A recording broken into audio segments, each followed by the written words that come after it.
Okay, guys, continuing on and kind of wrapping up this part of the learning goal, looking at societal interactions, cooperation, and conflict. This document right here, the Declaration of Human Rights, brought out by the UN, but how does this help bring about cooperation when there's conflict? That's kind of the main idea behind this thing. And also be thinking about even official documents that mean well, how are they still flawed? So those are some things to kind of just keep in mind. Today's super simple. This is the source that we are using from straight from the UN.org, and that is also linked through your assignment right here. And then here is also a little bit of a background. Before you even get into doing part B and watching this background video, I would like you to answer that. Even if you don't know anything, what are basic human rights? Answer in this box right here. And then in the current world that we live in, are there limits?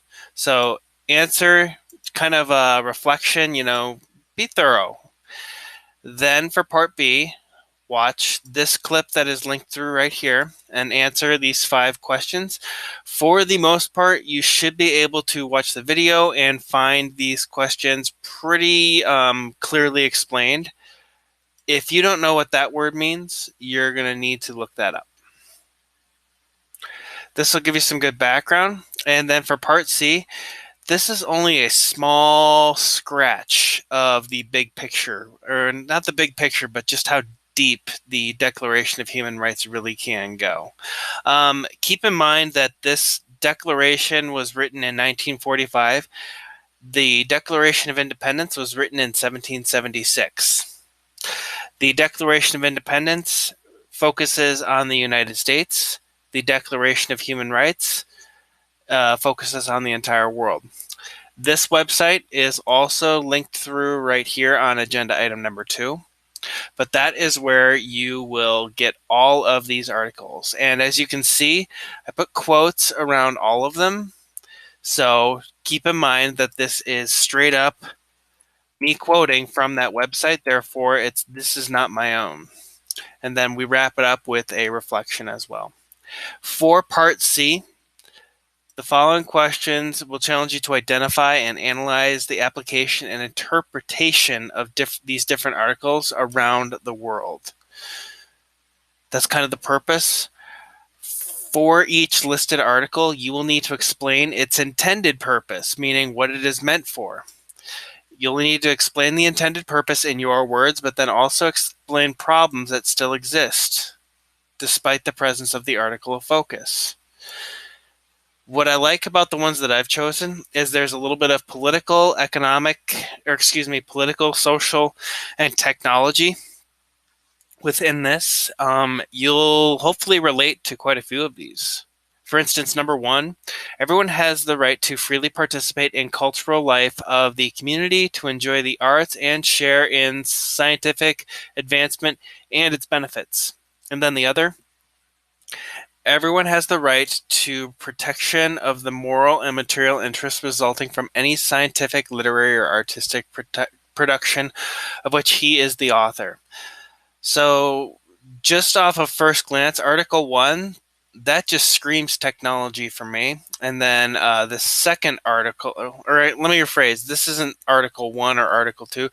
This is part of one article, and this is another part of that same article. And you'll need to actually go through the declaration to find these ones. But everyone has the right to protection of moral and material interests. That just screams technology for me. So here's a little bit of social. And then this one is definitely hinting more at technology. Before you guys start answering these for Part C, I'd like you to go to the site and I'd like you to actually read through the entire Declaration of Human Rights, because you'll start to notice patterns and trends. You'll recognize good value with how and where the Declaration is meant to reach, and then you'll also kind of understand what some possible problems are with this, and you'll be able to connect it to some of the topics, hopefully a lot of the topics that we have already studied this year. So again, this is kind of a wrap up to our societal interaction leading to cooperation or conflict. But I want you to be thinking about how this right here is meant to bring about cooperation, even though it still brings about conflict. So this purpose is definitely for cooperation. Even when something is meant for cooperation, how does it make it possible for conflict to still be a result? Super simple today. Don't forget to do the reflection piece. And remember that next week we're going to be doing public policy, which is heavily focused on things we've already done, and it's kind of bringing everything together. And so that grade is going to go in as a curriculum grade. So a lot of what we've done so far has been participation.